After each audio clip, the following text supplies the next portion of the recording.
Hello students, welcome to my YouTube channel. अभी हम करने जा रहे हैं चैप्टर नंबर 11, जिसका नाम है direct and inverse proportion.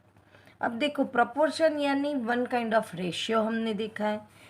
Direct और इनवर्स का मतलब क्या है?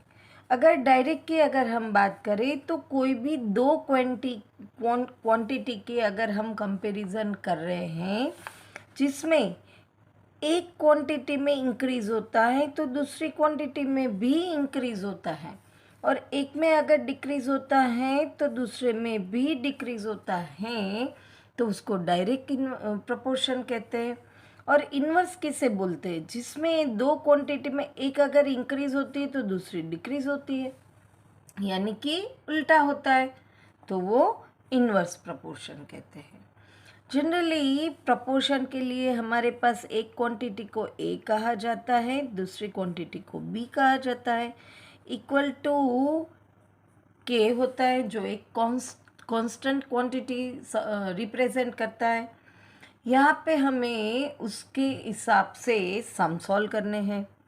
फर्स्ट क्वेश्चन हमें दिया है, following are the car parking charges near a railway station. Up to 4 hours के 60 रुपीज़ है, 8 आवर्स के 100, 12 के 140, 24 के 180।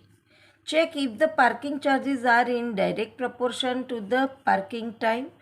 पार्किंग टाइम, यहाँ पे दो क्वांटिटी है, एक है पार्किंग टाइम और दूसरा है पार्किंग चार्जेस, और हमें बोला ये हर एक क्वांटिटी प्रपोर्शन में है कि नहीं।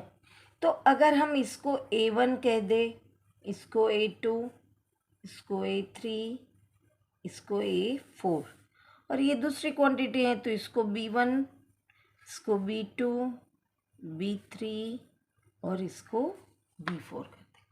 और अब हम उसका प्रोपोर्शन निकाले। अगर हम पहले की बात करें तो A1 upon B1 equal to के, तो यहाँ पे 4/16 है। सॉरी, मैंने उल्टा लिखा है।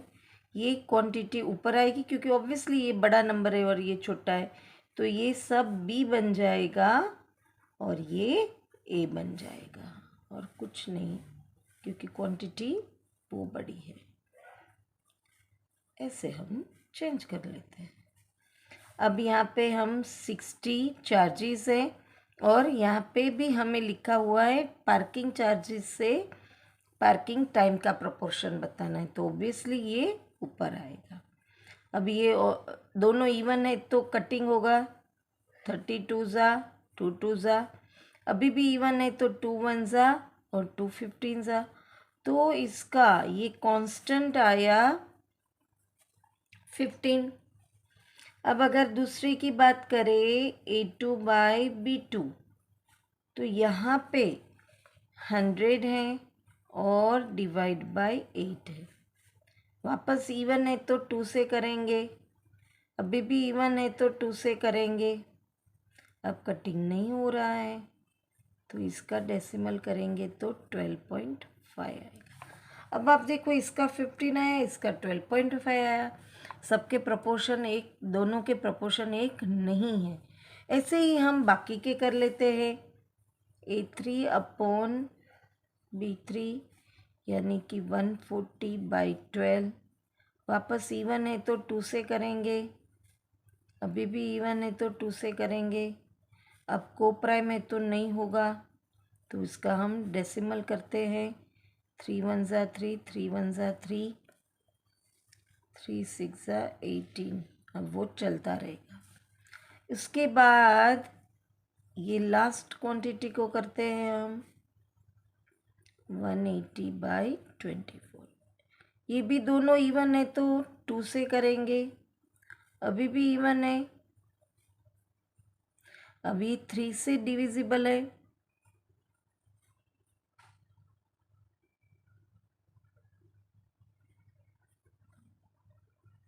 (15/2) यानी 7।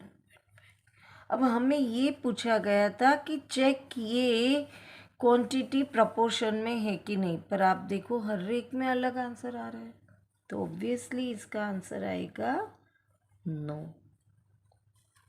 अब हम सेकेंड क्वेश्चन पे आते हैं। सेकेंड क्वेश्चन में है a mixture of paint is prepared by mixing 1 part of red pigment 1 part with 8 parts of base, जो भी है वाइट और जो भी है। In the following table find the parts of base that need to be added. अब देखो यहाँ पे A/B में क्वांटिटी है 1/8, ये है हमारे पास रेड पिगमेंट और ये बेस। तो यहाँ पे दूसरी क्वांटिटी हमारे पास क्या है 4/, ये हमें ढूंढनी है तो हम इसको x सपोज कर लेते हैं। अब हमें इसका अगर सॉल्यूशन चाहिए तो ऑब्वियसली क्रॉस मल्टीप्लिकेशन करना पड़ेगा। तो 1 × x = 4 × 8। अब 1 को तो x से मल्टीप्लाई करेंगे या सामने लेके जाएंगे तो भी वही रहेगा। तो x क्वांटिटी जो हमें ढूंढनी थी वो क्या मिली 8 × 4 = 32। तो यहाँ पे क्या आएगा 32, ये एक मिली। ऐसे ही हमें हर एक ढूंढनी है 1/8 = 7/x, ये सेकंड है, ये फर्स्ट हमने ली, ये सेकंड वाली ढूंढ रहे हैं। सेम मेथड रहेगी x = 7 × 8, 7 × 8 = 56। ऐसे ही हम थर्ड क्वांटिटी ढूंढेंगे।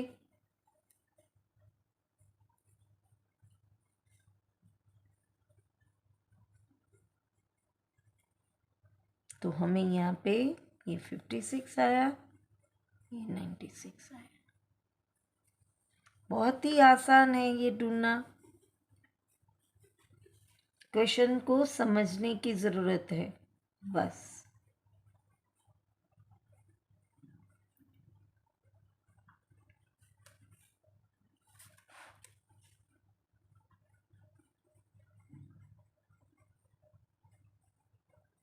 यहाँ पे ये आ गया। यहाँ पे क्वेश्चन नंबर 1 एंड 2 फिनिश होता है। वापस मिलेंगे नेक्स्ट क्वेश्चन के साथ। Till then bye bye student. अगर आपने मेरे चैनल को सब्सक्राइब नहीं किया है तो जल्दी से कर ले, नए नए और अच्छे वाले वीडियोस के लिए। Till then bye bye student.